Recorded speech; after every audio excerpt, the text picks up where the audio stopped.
This morning I discussed the results from our ongoing phase 1 clinical trial testing HER2-CAR T cells in combination with lymphodepletion chemotherapy for patients with advanced sarcomas.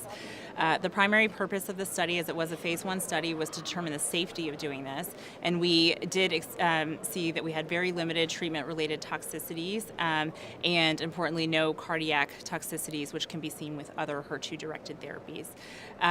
The addition of lymphodepletion did help us improve our CAR T cell expansion in the blood, and we were fortunate to have patients with responses. So we had 2 patients who developed complete responses that have been maintained over a longer period of time. And we have some early signs based on some immune correlative work that endogenous immunity may be engaged when we administer these CAR T cells. And so that's exciting to us that we are getting secondary benefits from the CAR T cells.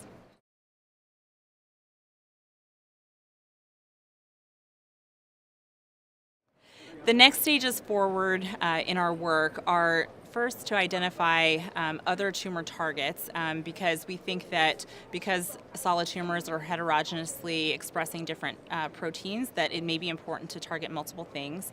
Another thing is to consider using this approach in combination with other approaches such as checkpoint inhibitor blockade, as this might help the CAR T cells function and persist for longer in the body.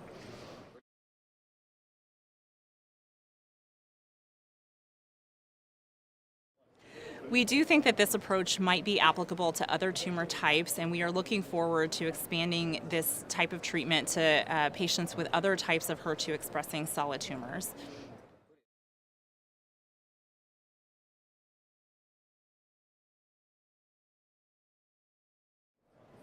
Research of this type requires a large number of people to be involved, from the people designing the study to the patients we are recruiting to our GMP facility. And this type of approach can take a long time to develop things. And so we do hope that at some point in the future that CAR T cell therapies for solid tumors will become more accessible to more patients, as some of them are showing early signs of efficacy, but we are a ways off from that.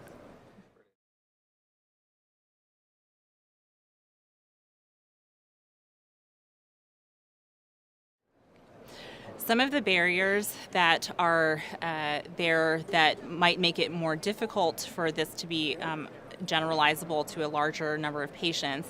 One is the cost of CAR T cell manufacturing. So our CAR T cell in the lab is a limited treatment cost, but when it gets transferred into a company setting, as in the case in CD19 CAR T cells, it can become quite expensive. So bringing down the cost will be very important.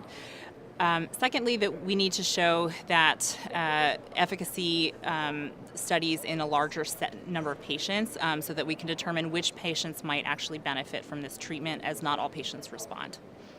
Our research group from Baylor College of Medicine consists of a large number of people who contributed to this trial. Most importantly, Dr. Meenakshi Hegde, who is our lead on this trial, and she designed this lymphodepletion cohort of the trial, as well as the immune correlative work that was presented today. I would also like to acknowledge Dr. Nabil Ahmed and Stephen Gottschalk, who initially designed this trial without lymphodepletion and who are continued to be involved in its success.